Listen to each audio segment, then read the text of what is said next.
क्या ये संभव है कि लाखों या करोड़ों की संख्याओं वाले एक बहुत बड़ी गुणा के सवाल को हल करने के लिए 9 से बड़े किसी संख्या का पहाड़ा ही न पढ़ना पड़े? सुनने में तो ये किसी जादू जैसा लगता है, लेकिन हाँ, ये बिल्कुल संभव है ना?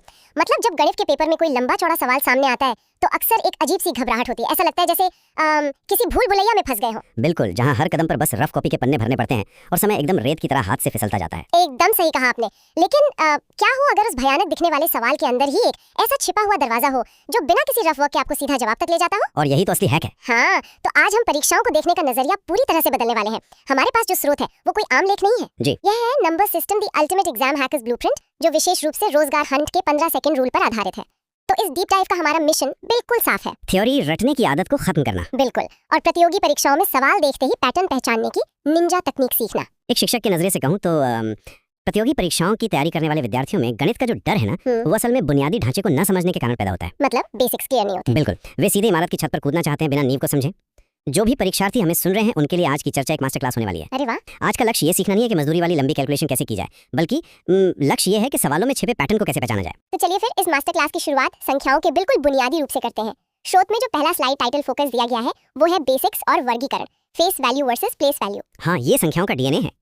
अगर मैं इसे अपने तरीके से एक एनालॉजी में ढालने की कोशिश करूं तो मान लीजिए कि जातीय मान या फेस वैल्यू किसी राजनेता का अपना व्यक्तिगत स्वरूप है। अच्छा, राजनेता वाला उदाहरण दिलचस्प है ना? मतलब वो व्यक्ति चाहे जहां भी हो उसका चेहरा वही रहेगा, लेकिन जो स्थानीय मान या प्लेस वैल्यू है वो उस राजनेता की कुर्सी है। बिल्कुल सटीक एनालॉजी है आपकी। मतलब अगर वही व्यक्ति कल को मुख्यमंत्री की कुर्सी पर बैठ जाए तो उसकी ताकत और अहमियत लाखों गुना बढ़ जाती है। एकदम सही। अगर हम इसे गणित की क्लासरूम में लागू करें तो अंक का अपना एक शुद्ध मान होता है जो कभी नहीं बदलता, यही उसका फेस वैल्यू है। अच्छा, मान लीजिए एक संख्या है 5,36,487। इसमें अंक 5 का जातीय मान हमेशा 5 ही रहेगा, चाहे वो किसी भी स्थान पर क्यों न हो। लेकिन जैसे हम स्थानीय मान की बात करते हैं तो उस अंक की कुर्सी या कहें कि जीपीएस मैप पिन की अहमियत सामने आ जाती है। सत्य कहा। उसी संख्या में अंक 5 भले ही दिखने में 5 है, लेकिन वो लाख के स्थान पर बैठा है, इसलिए उस विशेष स्थान के कारण उसका स्थानीय मान 5 लाख हो जाता है। और इसके बाद जब संख्याओं के वर्गीकरण की बात आती है तो सम और विषम संख्याएं आती हैं। लेकिन प्रतियोगी परीक्षाओं के लिए जो सबसे महत्वपूर्ण कॉन्सेप्ट है वो है सह अभाज्य या कोप्राइम्स। हाँ, कोप्राइम्स, ये बहुत जरूरी है। मैंने देखा है कि कोप्राइम से जुड़े सवाल परीक्षाओं में बहुत उलझाते हैं। तो असल में ये काम कैसे करता है? इसे ऐसे समझना चाहिए कि सह अभाज्य संख्याएं वे जोड़े होते हैं जिनका HCF यानी महत्तम समापवर्तक हमेशा और केवल 1 होता है। मतलब उनका कोई और कॉमन फैक्टर नहीं होता? बिल्कुल नहीं।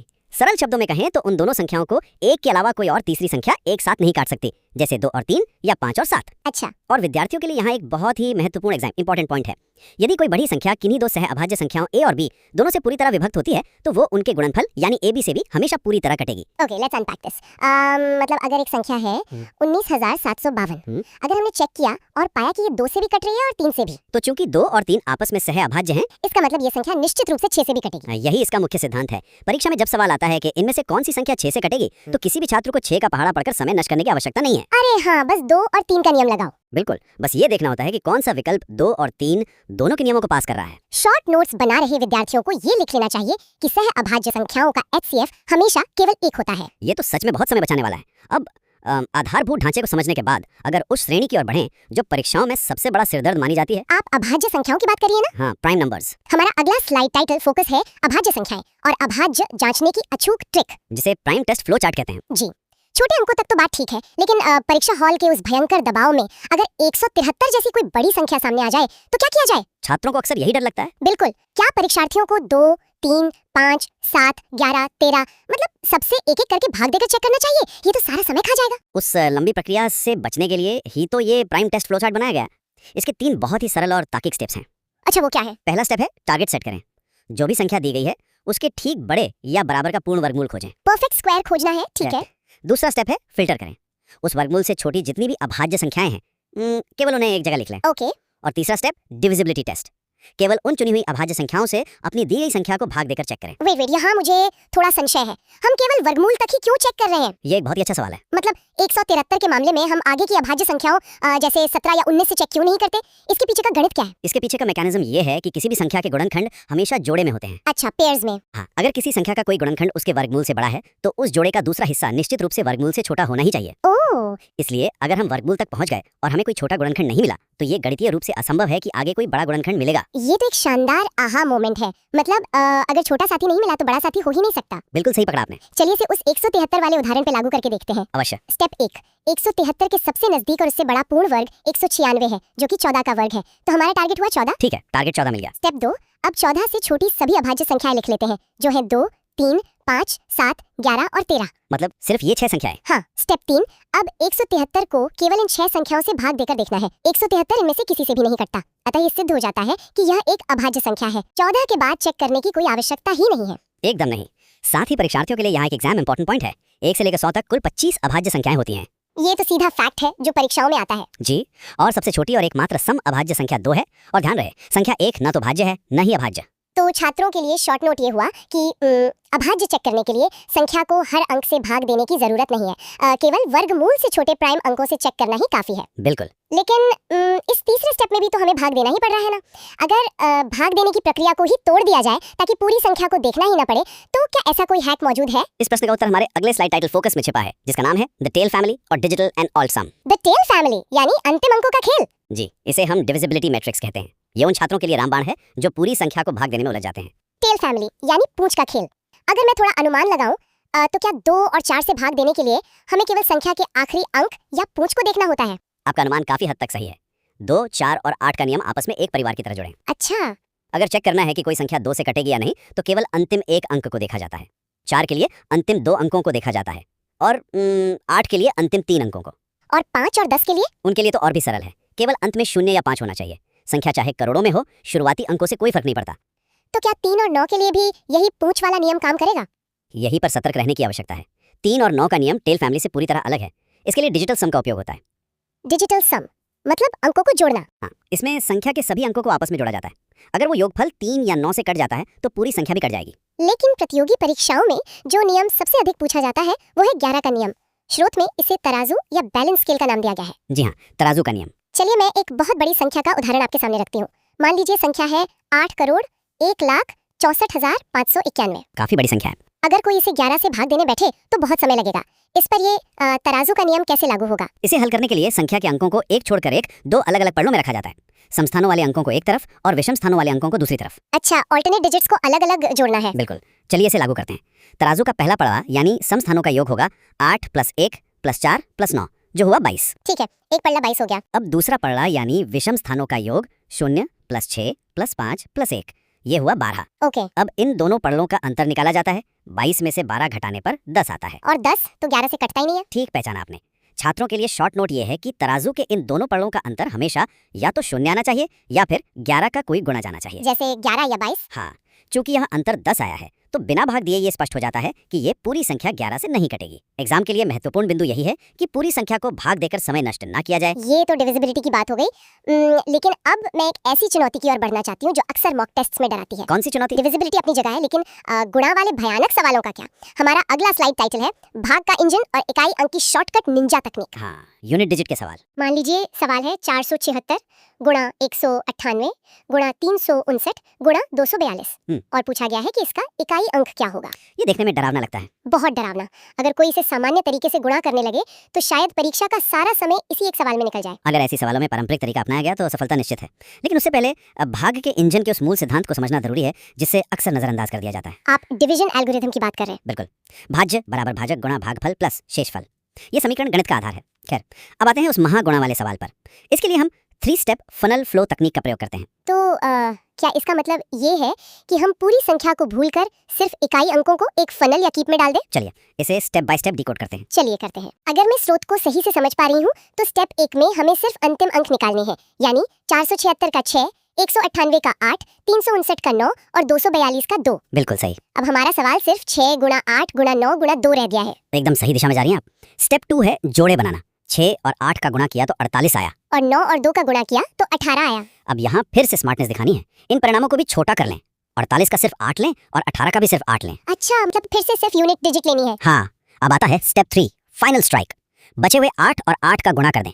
8 गुणा 8 हुआ 64। अरे वाह, और 64 का अंतिम अंक 4 है, मतलब उस पूरी लंबी कैलकुलेशन का इकाई अंक सिर्फ 4 होगा। जी हाँ, हमने सैकड़े और दहाई के अंकों को पूरी तरह इग्नोर कर दिया और फिर भी सही जवाब तक पहुंच गए। यही परीक्षा में समय बचाने की कला है। लेकिन इकाई अंकों का असली जादू तब दिखता है जब घात या पावर्स वाले सवाल आते हैं। पावर वाले सवाल तो और भी मुश्किल लगते हैं। स्रोत में इसे द पावर साइक्लिसिटी व्हील कहा गया है। अंकों को 3 श्रेणियों में विभाजित किया गया है। द इमॉर्टल्स जो हैं 0, 1, 5, 6, द फ्लिपर्स जो हैं 4 और 9, और द साइक्लिक गियर्स जो हैं 2, 3, 7 और 8। ये श्रेणियां काफी दिलचस्प है। इमॉर्टल्स यानी अमर, तो क्या 0, 1, 5 और 6 की घात चाहे कितनी भी बड़ी क्यों ना हो, उनका इकाई अंक कभी नहीं बदलता? यही सत्य है। एग्जाम इंपॉर्टेंट पॉइंट के रूप में इसे याद रखा जा सकता है कि 5 की घात 100 हो या 1000, उत्तर के अंत में 5 ही आएगा। और फ्लिपर्स का क्या? द फ्लिपर्स यानी 4 और 9 सम और विषम घात के आधार पर अपना रूप बदलते हैं। लेकिन सबसे ज्यादा सवाल द साइक्लिक गियर से आते हैं। इनके लिए नियम है कि जो भी घात दी गई हो उसे 4 से भाग दिया जाए। यहाँ फिर से 1 क्यों खड़ा होता है? हम घात को 4 से ही भाग क्यों देते हैं? 3 या 5 से क्यों नहीं? यह चक्रीयता या साइक्लिसिटी का सिद्धांत है। अच्छा, अगर आप 2 की घातों को देखें, 2 की घात 1 है 2, 2 की घात 2 है 4, 2 की घात 3 है 8, 2 की घात 4 है 16, जिसका इकाई अंक 6 है। ठीक है। लेकिन जैसे ही आप 2 की घात 5 पर आते हैं जो 32 होता है, तो इकाई अंक वापस 2 हो जाता है। ओह, मतलब हर 4 कदम के बाद पैटर्न खुद को दोहराता है। बिल्कुल, इसलिए हम घात को 4 से भाग देकर ये देखते हैं कि चक्र में वो किस स्थान पर रुका है। ये तो बहुत ही तार्किक है। तो अगर सवाल है 7 की घात 65, तो 65 को 4 से भाग देने पर शेषफल 1 बचता है। इसका मतलब नया सवाल सिर्फ 7 की घात 1 हो गया और उत्तर 7 आएगा। बिल्कुल सही। और छात्रों के लिए यहाँ एक शॉर्ट नोट है। यदि 4 से भाग देने पर शेषफल 0 बचे, यानी घात पूरी तरह 4 से कट जाए, तो चक्र पूरा हो जाता है। तो ऐसे में क्या करना है? ऐसे में नई घात को हमेशा 4 ही मानना चाहिए, 0 नहीं। ये बहुत ही जरूरी पॉइंट है। अब हम मास्टर क्लास के उस हिस्से में पहुंच रहे हैं जहां सवाल असल में सवाल नहीं बल्कि एक इल्यूजन यानी छलावा होते हैं। जी, अलजेब्रा वाले सवाल। हमारा अगला स्लाइड टाइटल फोकस है सरलीकरण के बीजगणितीय अस्त्र, एपी वर्सेस जीपी और शून्य का शिकार। मैं आपके सामने वो अगली प्रॉब्लम रखती हूँ। बताइए। ब्रैकेट में 867 प्लस 289 का होल स्क्वायर माइनस 867 माइनस 289 का होल स्क्वायर, और इस पूरे के बटे में 867 गुणा 289। ये सवाल देखकर तो अच्छे के पसीने छूट जाएं। वही तो, ऐसे सवालों को देखकर तो कोई भी परीक्षार्थी सोचेगा कि उसे इंसानी कैलकुलेटर बनने की जरूरत है। अरे ये तो सीधा सीधा छलावा है। इस तरह के सवाल गणित के नहीं बल्कि पैटर्न रिकग्निशन के होते हैं। यहाँ 867 और 289 केवल ध्यान भटकाने के लिए दिए गए हैं। मतलब ये संख्याएं किसी काम की नहीं है? बिल्कुल नहीं। अगर परीक्षार्थी इसे ध्यान से देखें तो ये बीजगणित के एक बहुत ही प्रसिद्ध फॉर्मूले का ढांचा है।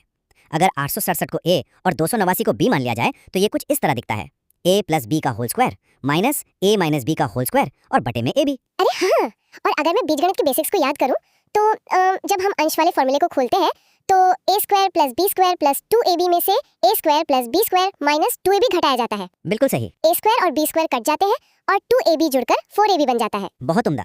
तो ऊपर बचा 4ab और नीचे पहले से ab मौजूद है, तो ab से ab कट जाएगा और केवल 4 बचेगा। परीक्षा के लिए महत्वपूर्ण बिंदु ये है कि इस विशेष पैटर्न वाले किसी भी सवाल का उत्तर हमेशा 4 ही आएगा, चाहे संख्याएं कुछ भी हों। शॉर्ट नोट्स के लिए यह स्पष्ट होना चाहिए कि लंबी कैलकुलेशन वाले सवालों में गुणा भाग शुरू करने से पहले हमेशा बीजगणितीय फॉर्मूले खोजें। स्रोत में समानांतर श्रेणी यानी एपी और गुणोत्तर श्रेणी यानी जीपी का भी उल्लेख है। जी। अगर इसे संक्षेप में समझना हो तो एपी सीढ़ियां चढ़ने जैसा है जहां समान अंतर जुड़ता है, और जीपी चक्रवृद्धि ब्याज की तरह है जहां समान अनुपात का गुणा होकर संख्याएं तेजी से बढ़ती हैं। सही व्याख्या है। लेकिन सरलीकरण वाले सेक्शन का जो सबसे बड़ा ब्रह्मास्त्र है वो है शून्य का शिकार या ट्रेलिंग जीरोज ट्रिक। ये क्या है? लगातार क्रमिक गुणा यानी फैक्टोरियल्स के अंत में कितने शून्य आएंगे, ये खोजना परीक्षाओं का बहुत ही प्रिय विषय है। इसके पीछे का सिद्धांत यह है कि एक शून्य हमेशा 2 और 5 के जोड़े से बनता है। तो अगर हम 1 से लेकर 100 तक की सभी संख्याओं का गुणा करें तो उसमें कितने शून्य होंगे? हम इसे कैसे खोजेंगे? यहाँ थोड़ा लॉजिक लगाना होगा। 1 से 100 तक के गुणा में 2 तो हर सम संख्या में आता है, इसलिए 2 की बहुतायत होती है। हाँ, 2 तो बहुत बार आएगा। लेकिन 5 केवल 5, 10, 15 जैसी संख्याओं में आता है। जो चीज कम होती है जोड़े भी उतने ही बन पाते हैं। अच्छा, इसलिए शून्य खोजने के लिए हमें केवल 5 की गिनती करनी होती है। इसकी शॉर्टकट ट्रिक ये है कि सबसे बड़ी संख्या यानी 100 को सीधे 5 से भाग दें, परिणाम आया 20। ठीक है, 20। अब उस 20 को फिर से 5 से भाग दें, परिणाम आया 4। चूंकि 4 अब 5 से छोटा हो गया है तो प्रक्रिया रोक दें। अब इन दोनों भागफलों को जोड़ दें, 20 + 4 = 24। क्या बात है, बिना किसी जटिल कैलकुलेशन के हमने पता लगा लिया कि इस विशाल गुणनफल के अंत में ठीक 24 शून्य होंगे। यही तो निंजा तकनीक है। अगर मैं इस पूरी चर्चा को सिंथेसाइज करूं और रोजगार हंट के उस 15 सेकंड एग्जाम रूल को दोहराऊं तो परीक्षा हॉल में दृष्टिकोण कुछ ऐसा होना चाहिए। बिल्कुल। सवाल देखते ही सबसे पहले इकाई अंक चेक करें और ऑप्शंस को हटाएं।